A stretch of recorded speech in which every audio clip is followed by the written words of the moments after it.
Hey, welcome everybody. We're going to be getting started here in about 30 seconds. Just going to give a little more time for people to join, and we'll get started here shortly.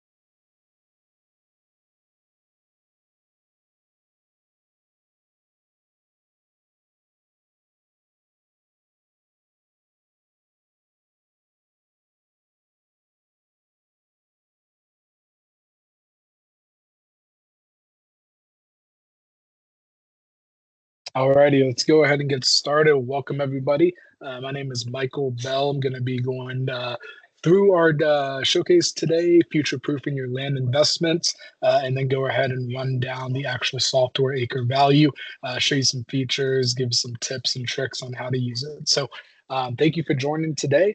Let's go ahead and get started. So wanted to start with an agenda overview, just give everybody an idea of what we're going to be talking about today. So why future proofing matters, number one. I'll get into some key trends that are shaping the land investments in today's environment, and then how AcreValue helps you stay ahead. At the end, I'll set aside a few minutes for Q&A if anybody has any questions. So number one, wanted to start with why future proofing matters. So land is a stable asset, but the market is evolving, as you know. Commodity prices fluctuate. Climate change impacts soil, water, regulations shift constantly. Investors are often struggling with transparency, predicting long-term value for their investments. So future proofing, that means planning for these changes now so we can try to avoid some of the things that we may run into down the line.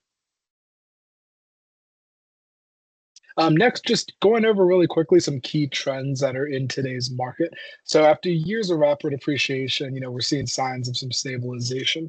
While the USDA surveys still show optimism, transaction-based data suggests modest declines in some regions. This indicates a cooling phase upcoming, which could mean more strategic buying opportunities. Number two, regional divergence. So not all markets are moving in the same direction. States like Texas, Oklahoma continue to grow, while some Western states, specifically California, face some challenges from water restrictions, crop profitability, and some other factors play into this as well. Regulatory, environmental factors really are becoming these key drivers of land value. Next one, technology and data-driven investing. Investors are increasingly leveraging platforms like AcreValue for many things, from soil productivity, zoning insights, market analytics. Precision agriculture and mapping tools like this are making certain parcels more valuable, and data-driven decisions are now becoming the norm. And finally, the last trend we were seeing is people using land investments as an inflation hedge and alternative revenue streams. So land remains a strong hedge against inflation, but what's new is the rise of alternative income sources. We've got everything from carbon credits, conservation programs, renewable energy leases. These add just a layer of profitability beyond traditional buying land, traditional farming, etc. So finally, wanted to give a quick overview of AcreValue, and then we'll jump right into the software. So we provide, first and foremost, clarity and confidence. You can analyze parcel level data, analyze comparable sales, and use the mapping tools to identify potential land parcels. We have custom reporting for due diligence, making it faster and more accurate, and a lot of other features that I'll go over today. So let's go ahead and get into the software, showcase some of these features.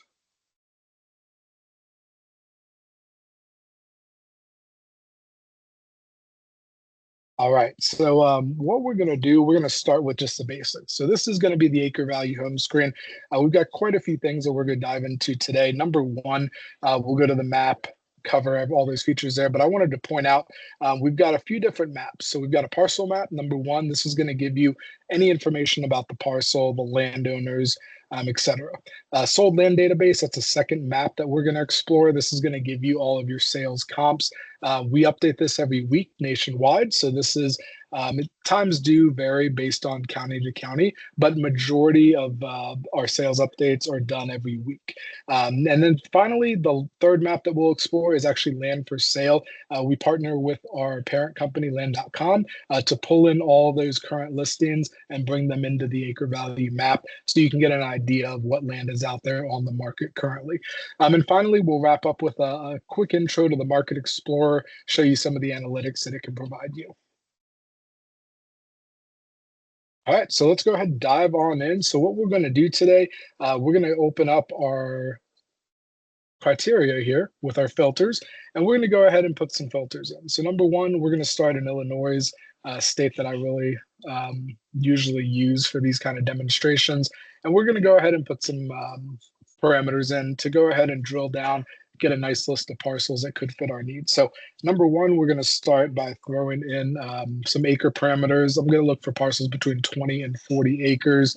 And we're today going to be looking for any forested land. So that means that at least what we'll put in here, 50% of the field is forested. I'm looking right now as a potential investor. So what I want to do is I actually want my owners to be out of state only.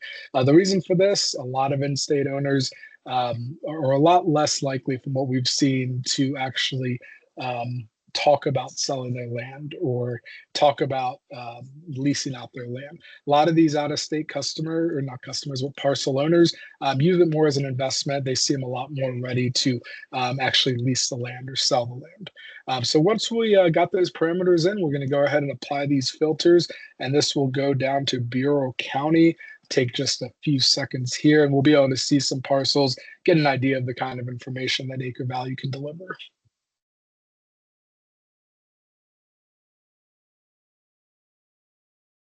All right, so we've got some parcels that fit our criteria here. They're all going to be marked with these yellow boundaries. So we can go ahead, but it looks like we have 22 parcels that matched our parameters. We can stay in this map view, click around parcel to parcel, whichever ones we are interested in, or we can go ahead and switch this to a list view.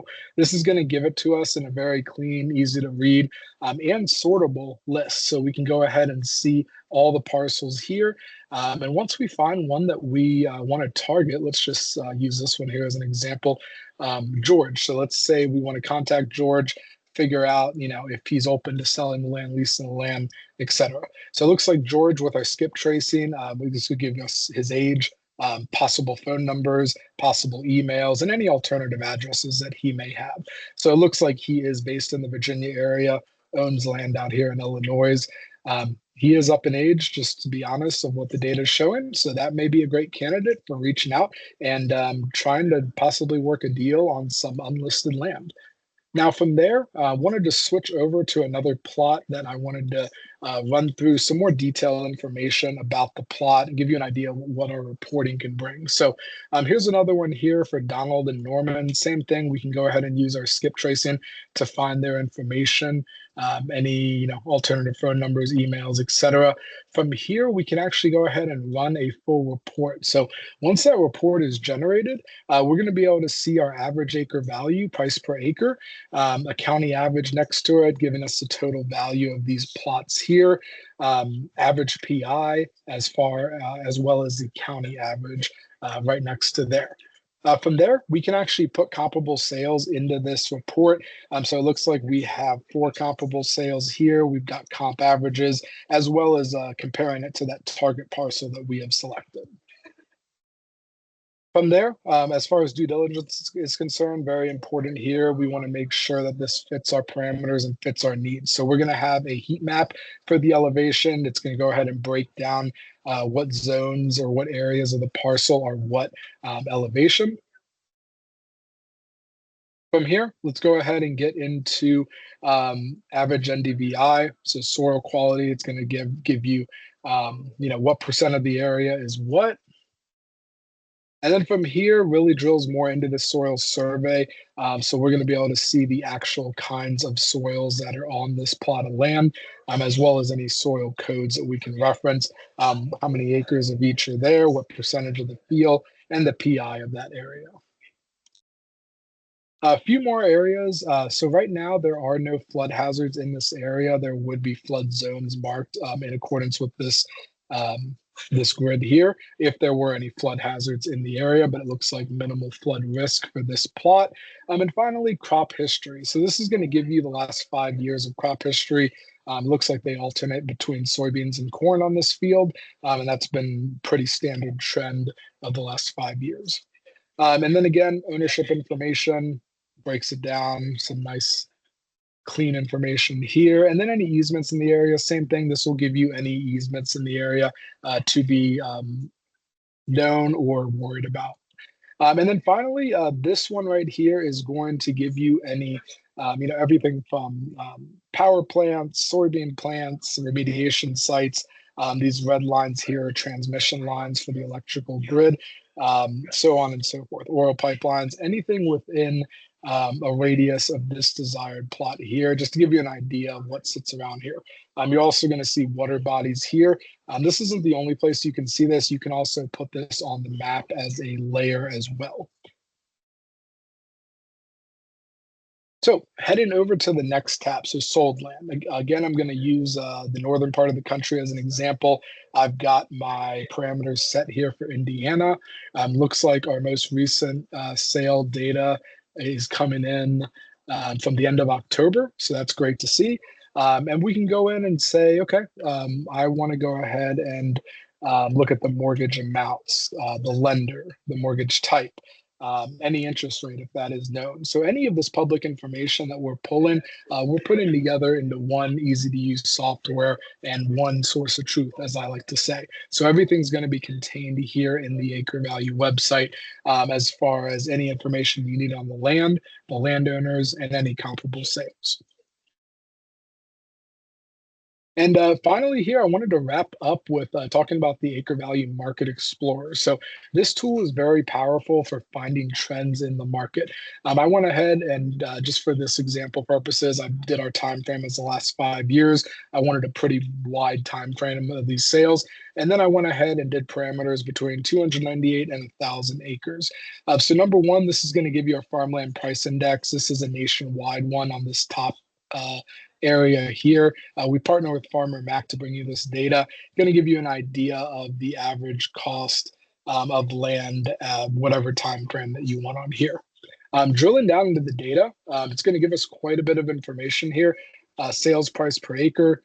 Looks like we are at just over $5,000 per acre during this time frame in Indiana.